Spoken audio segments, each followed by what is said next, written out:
Thank you very much. Welcome, sir. Thank you very much. Excuse me, can you also please see this guy and kick him out of here? What? Sorry. Hey, please. What is it? Could you just move on because the client can't enjoy their coffee. Just Please. sitting here. No, please. This is like a private terrace. We got it from the municipality, I'm and we don't calling need. We used to sit here. Please, we will call the police. Please, just move But on. we used please. to sit here. No. It's gone. It's gone. We had like this. And what square if for the police hours. come? They will take your side of the story. Of course, we have a permission from the municipality. Sorry, Yeah, but they decided apologize. without asking us. I mean, You want a no, cookie? no. You want Please. a cookie? come on, guy. Ali, please just move on. Please. Ali, have a nice day. Apologies, Thank you and very it will much. not ever happen Merci again. beaucoup. Ali, Thank you cheers. very much. Lately, more and more often, we experience how people, especially the youth, is getting allergic to the extreme commercialization of the public space. And that makes us very happy. If 20 years ago we would say that active commercial fronts on the edges of the public space are actually a guarantee for social control and conviviality, today we might say that the capitalist city is changing and morphing this narrative. I mean, is this the only way to make dynamic cities? Could we say that the capitalist city of today, especially in the historical city centers, is pushing and forcing commodification of every little bit of public space? Are we gentrifying our cities with our own public money, and this process is actually broadly supported by the public and local authorities? You're watching Strip in Architecture, and today with Niels, an artist and activist in Brussels, we're going to explore the hidden forces of public gentrification. He is protagonist of the informal group Sinkant, which actually lately received so much momentum, and in Brussels it became up to be a symbol for justful public spaces. Stay tuned and let's see how touristification and gentrification is changing our city towards commodification of the public space in a very subtle and perverted way, supported by the public authorities.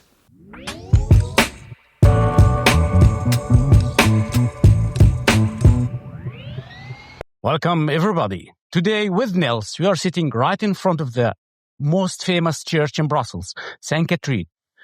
But we will not be talking about the church. We will be talking about the square and the area around it. Nels will take us in a journey in this vibrant square, St. Catherine, and he will explain how this square has been heavily transformed through 5 to 10 years. So, can you please tell us a little bit about yourself, your relation with this square? So this square was a hangout spot where I used to be almost every day because I was in school just over there. And I was not the only one. We were a lot of youngsters hanging here. I think this square was kind of famous for all younger people in Brussels. And it was an interesting square because it was a square where people came in interactions and people from different backgrounds. And it was very interesting because it was an informal place where all those encounters shaped youngsters who had ideas and who started doing a lot of different things in cultural and social fields in Brussels. And the square was transformed in 2015 by Alderwoman Marion Lemestre, who decided to give uniform terraces to each restaurant around the square. They got subsidized to place those similar terraces, and they erased the benches that used to be here around the trees. And at the same time, the police came and started to ask the youngsters to go somewhere else. For example, to go on the piétonnier that was new back then. And we didn't feel welcome anymore. So, you grew up here with a lot of youngsters and families, so it's not pure touristic or commercial. There were already restaurants and people were using the square on a daily basis. So it was mixed. And at some point, 2015, there was this radical transformation for a reason, which is maybe commercializing the public square. And we will deep dive in this topic. And now it's 100% in a way commercialized. But let's go back to the moment before 2015, a little bit like how did you cohabit, or like how did you live or use the square with other youngsters and families? And the restaurants were functioning actually. Yeah, because you can see the restaurants already had terraces in front of their restaurant and they had place inside. Mhm. So the restaurants were already around the square, and the teenagers and other people that used to hang here cohabited perfectly with those commerces. And it was an interesting spot for all of us because we came here without having an appointment with anyone. Yeah. We just came and we crossed people we knew. And you had different families around each benches, different families, groups of friends. And it was interesting because we just came on Friday and we knew we would meet someone, that we knew we would have fun and informal talks on the square. You think about, I mean, Fré? For example, we are taking care of each other. Hello. Hoe gaat het? Ja, goed. Hello. Hey. Hi. Hey there. I was just thinking about the puppets. About the debate. Ah, good. Yeah. No, We are making an interview. I see that. This is not set up. It's like a pure coincidence. We swear. Yeah. Absolutely. And it was interesting because we just came on Friday and we knew we would meet someone, that we knew we would have fun and informal talks on the square. And then if there was a happening somewhere in the city, we would leave. And when one bench started leaving, the other benches started to ask themselves, where are they going? And then they would follow. And it was really a thing, like they knew on a party or on an event, when StA&x come, they knew the room was full. And it was a really interesting vibe or move that you visually could see. But also after the party, it happened that we came back because there was, in the Vlaamse Steenweg, there was a bakery. Mm-hmm. And there was a guy that was working and baking everything at night. And we could knock the window. And the guy would sell us the fresh croissants and the fresh sausage bread in the morning. And then we would come, eat it up, and cross like someone again on the square and be like, oh, did you go to the same party? And Wait, you said StA&x. Did you like come up with this terminology, or it was used among locals or young people? it started from a joke from a group of friends that suddenly said StA&x, and we all started laughing. And it Instead of Saint Catherine. Yeah. And it became a title that we started to use. And then there was a collective being formed that through parties that called StA&x Collective. And then out of this came StA&x Forum, which was an online platform where we discussed topics and organized parties. Then we started a sound system that is called StA&x Sound System.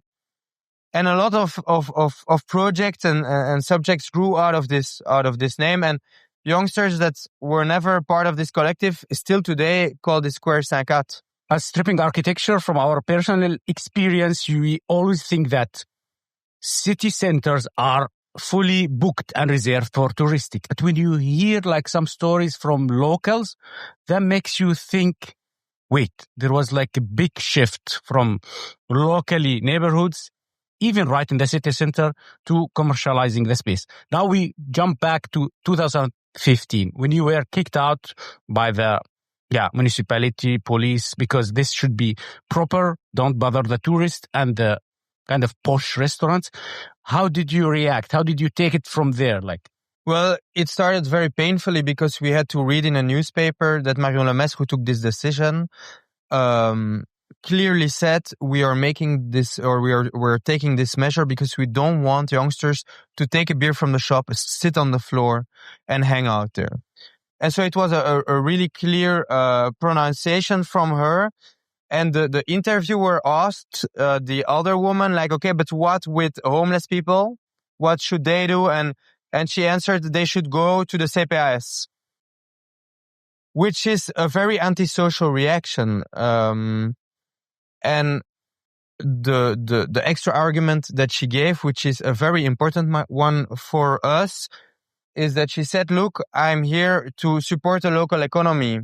Supporting the local economy by offering public space to private owners that today got sold to chains. So her argument was, let's push local economy, let's help them, let's give them extra space to develop. Well, what happened today is that all of those restaurants had an extra value and got sold. Mm-hmm. And so where we wanted to preserve something, we actually made it change into an even cheaper market system where you can see that a part of their business plan is to collaborate with Deliveroo, with Uber. That is clearly a problematic topic in our society, because if you see who works for those companies, it's mostly youngsters from the Moroccan community that are really badly paid. So it's pure slavery. And if this is supporting the local economy, then I'm really having big question marks, you know. So then you read it in the news, you got pissed and disappointed. What did you do? Like, you created a collective, you went to the municipality, you discussed with them, you went to the court? Or? But we try to be very constructive, so we send an email to the mayor. Mm-hmm. If we could come and have a talk about this topic. So we were invited in the city hall by the alderwoman Karine Lalieu, that replaced the mayor. Mm-hmm. That was back in the days Yvan Maillot. Mm-hmm. We came there and we just got a monologue about the fact that we should go to this new amazing place, which is Le Piétonnier. Mm-hmm. And we said, look, you came to invite us to talk, but you are having a monologue. So is it okay if now we can pronounce what we prepared to communicate with you? She was a bit bluffed and said yes. So we started argumenting what we felt as problematic about the square. She was very annoyed, but she said, look, make a document and share me the document. So do your friendly actions over summer, but try to come with the conclusions and tell me, and we will take you in consideration. So what we did is that we worked for almost 2 months on actions on the square, around the square, very positive and constructive and ludic actions. We built benches, we had some picnics with kids and so on. We did nice activities and workshops. And out of this came a conclusion, which is this book, which is like 50 pages in Dutch and in French, mm-hmm. about what for us would be a constructive approach to let the square be a public square. We sent this to the municipality. We never had any reaction. Till today. We never had any reaction.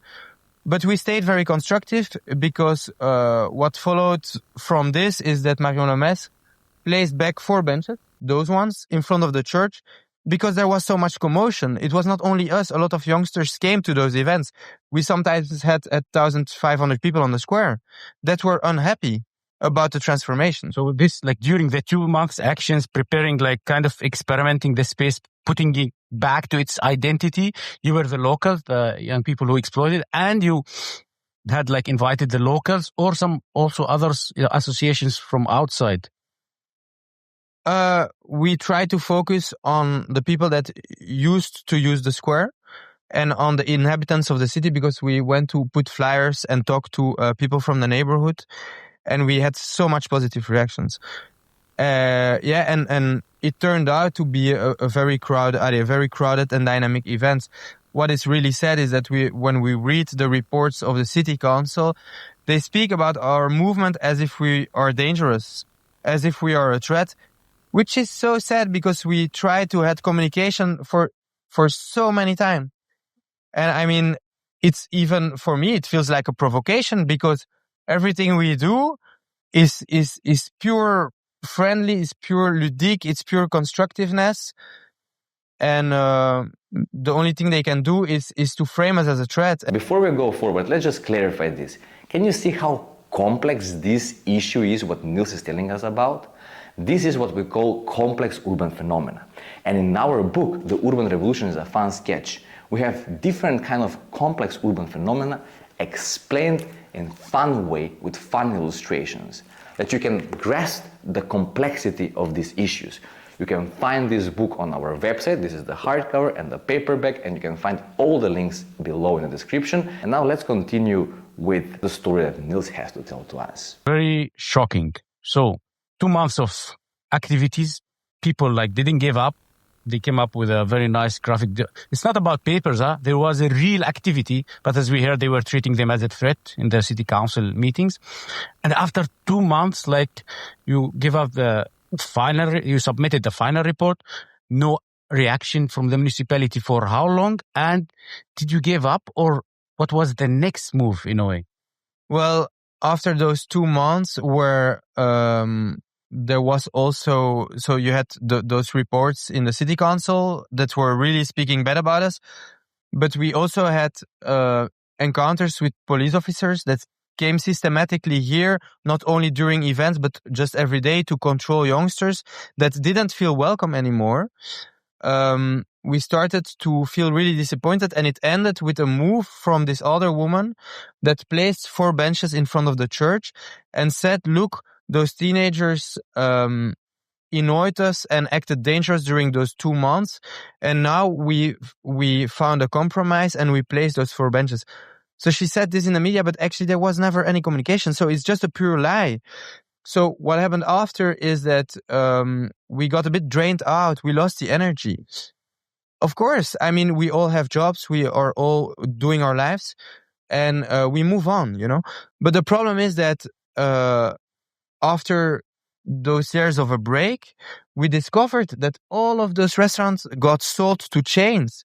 And this is where we discovered that this political promise of supporting local economy, was a pure lie.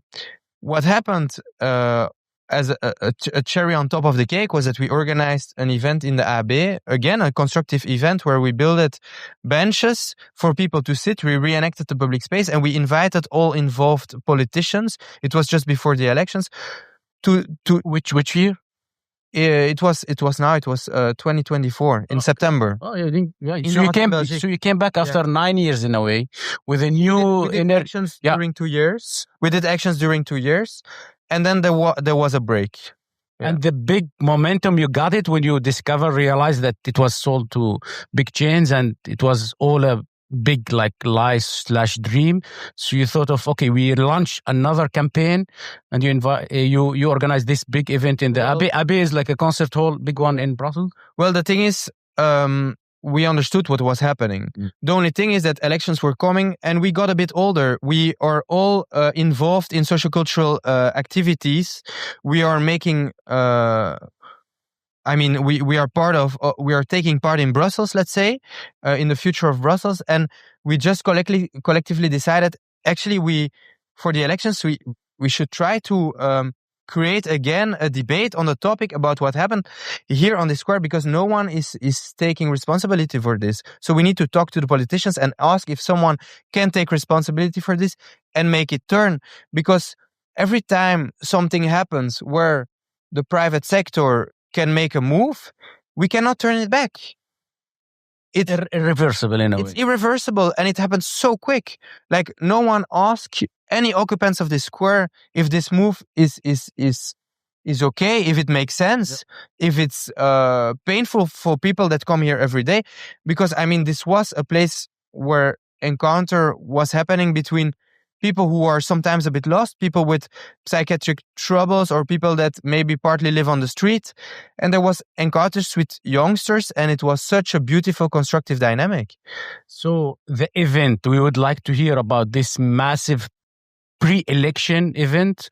You invited politicians who were like candidates. How was the take us through like a journey, dynamics and the reactions and. So we wanted to rebuild this square in the Ancienne Belgique.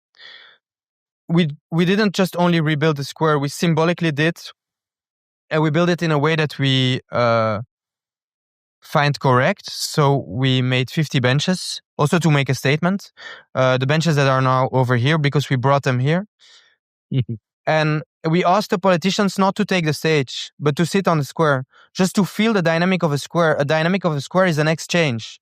It's not a place where a politician take a stand on the highest position where everyone can watch and shut up, you know? No, it's a place where we interact. This is public space. So if they want to be involved in politics as politicians, then let's do politics. And so we try to frame this by having interactions by youngsters that did a dance performance, made a musical performance, or had a hip hop gathering, and every performance ended with a clear question. One of those questions was, "Can you please stop commercialization of our inner city and by doing that, can you please symbolically stop what is happening on Sainte Catherine? Can you ask those terraces to go back in front of the restaurants where they already have terraces? And can you put back a place where people are free to come and don't have to pay to take a seat? Just to make it clear for our audience, nobody is against commercial activities or restaurants. The whole debate here is about keep your terraces right in front of your restaurants and exploiting the square for everybody. That just to make it, you're here, we're not talking about restaurants or commercial activities. It's about how appropriation of public space can become brutal and super capitalized because of money. Back to the terraces, these what they do they pay even or it's just for free? Yeah, it is symbolic. They pay a symbolic price for each terrace. It is really peanuts. And even in parallel with this, when this whole takeover started, they got 3K subsidies each terrace to have similar furniture. On top of the appropriation of public square, you're not allowed even to sit close by. As we told us something about, there are stairs between the restaurants and the square because it's elevated. You used to sit and hang out on these stairs, which is considered as a natural bench. And now, if you don't even dare to sit there because you will be kicked or chased by the police, and even the restaurants will not like it. So you have a place to sit, which is those stairs. But if you sit, you block the people that come to bring the food. So legally you can sit there, but you will annoy them and you will think about it when you go to sit. So you don't sit there anymore. So it's a really simple consequence, So, I don't know, now if you watch the video and you will see some images, you will kind of relate to such square with commercialization and you will know what we are talking about. Since the last event with the politicians before the election came, there's new parties, new city council. Did you kind of have contact with them again, or did you carry out a new campaign or action, or still ongoing? Yeah, I had contact with one specific politician who called me to ask, hey, look, we have to remove the benches that you placed on the square as the action, as the aftermath of the debate. What should I do? Mm-hmm. That's it. No more communication than this. Yeah, there was one more. It was not an interaction. It was our mayor, Philippe Claus, who came to Le Coq. Le Coq is a bar next to La Bourse. And he came to Le Coq together with people that work in the Horeca, representative of the Horeca of Brussels. And there was some kind of a talk, some kind of an exchange about the summer that is coming and about how the city is considering the Horeca in Brussels. And I was sitting there because someone told me this was happening, so I went to listen. And a reaction of Philippe Claus was to say that the debate about Free Saint-Cat was that it didn't exist anymore. What is very problematic about this is that the mayor was invited to the debate and he didn't come. And the debate was in September, so it's not that long ago. And then his reaction is the debate is not happening. So it's really weird when we organize an event where we have a full house. The AB was full. After the debate, we come with 50 benches on the square. The square is full again. We are all over the media. We talk about the topic. It is on, it's happening. People talk about it and it's just part of the public opinion right now. And then you have the mayor of this city that comes to Le Coq with not everyone, with only people that represent the Horeca sector in Brussels.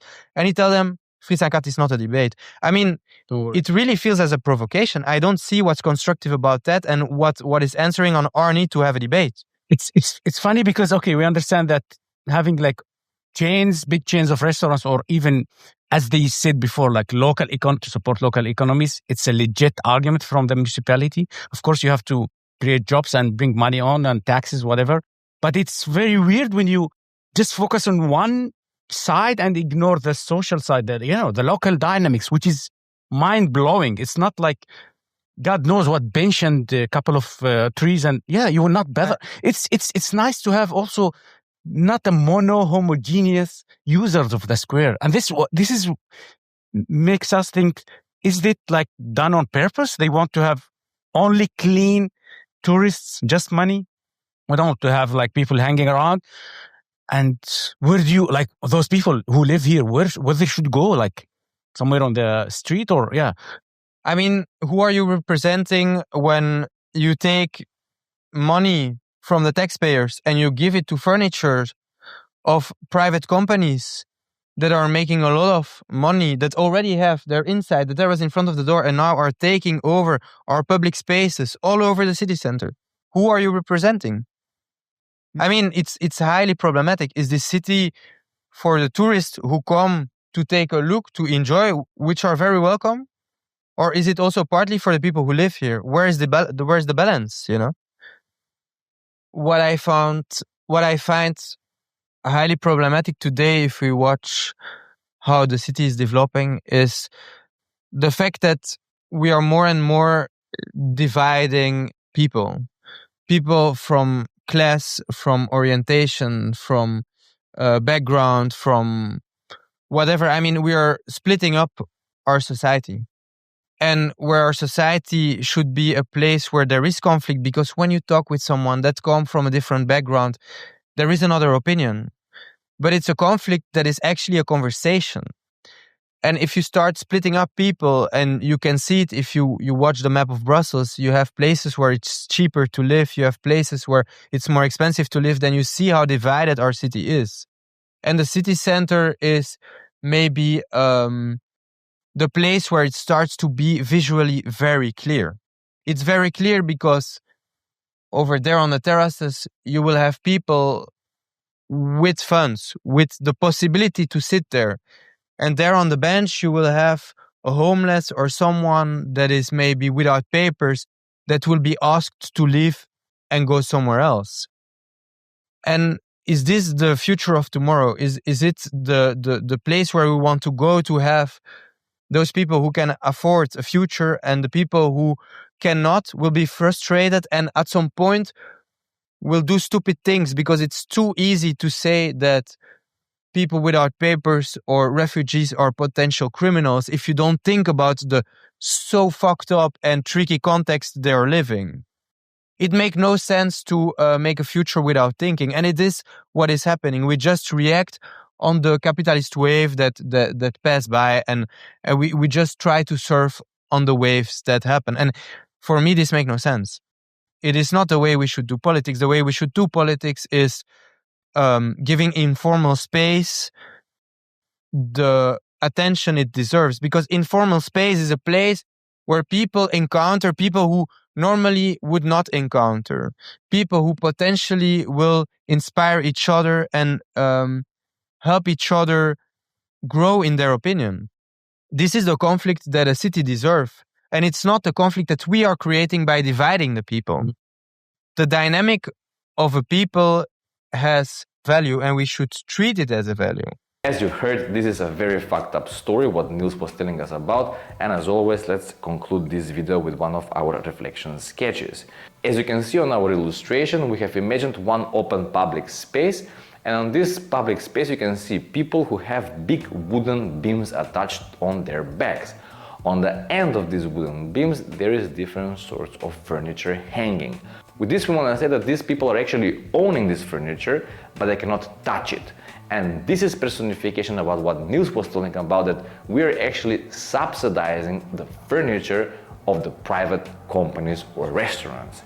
And this kind of momentum where we have sitting furniture subsidized by the public but in use of the private, it's creating wall on the public space, where the wall is clearly making this cut on people who have and people who don't have. And the separation of the public space becomes obvious. Even further, even though on the public space you don't literally see any kind of signs or advertising that tells you that this space maybe looks private, the heavy appropriation of the public space by the private restaurants gives hidden clues to people that this space is not that much public anymore and it's being heavily privatized.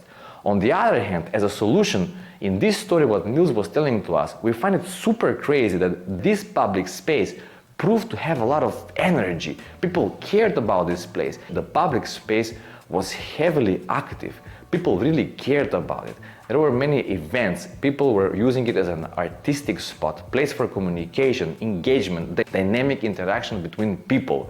Instead of the public authorities capturing this energy and offering it as a new value, as a new momentum in the city and create new kind of economy around it, no, they just decided to push this old concept of commercialization of the public spaces.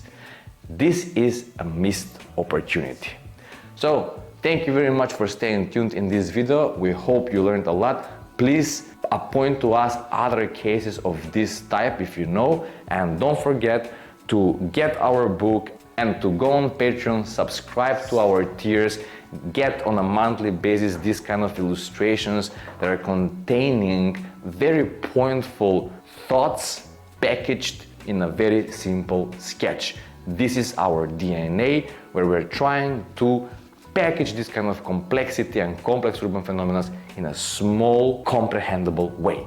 Thank you very much for all the support, love and hate. Please subscribe, share, comment, and see you in the next episode.